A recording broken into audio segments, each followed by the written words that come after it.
আসসালামু আলাইকুম, সবাই কেমন আছেন? দেখুন আমার মেয়ে ফুল গাছটা কি সুন্দর মেয়ে ফুল হয়েছে, দেখতে বেশ লাগছে। মাশাল্লাহ মাশাল্লাহ। কিছুদিন আগে আমি এই মেয়ে ফুলের বীজ লাগিয়ে দিয়েছি, একেবারে পেঁয়াজের মতো দেখতে, বড় বড় পেঁয়াজের মতো। দেখুন বন্ধুরা কি সুন্দর হয়েছে, একেবারে এই বীজটা হচ্ছে একেবারে পেঁয়াজের মতো। কিছুদিন পরে আমি দেখাতে পারবো।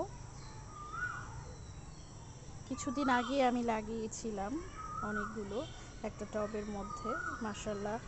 তো গাছ কিন্তু কিছুদিন যাবত হয়েছে, মানে এই মাসেই, যেহেতু এটা মে ফুল, মে মাসেই ফুটে।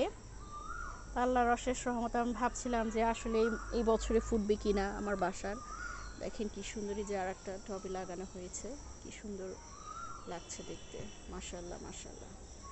অনেকবার টেনশন করছিলাম হবে কি হবে না, কিন্তু আল্লাহর অশেষ রহমতে গাছ এবং ফুল দুটোই সুন্দর হয়েছে, যে কি সুন্দর লাগে দেখতে।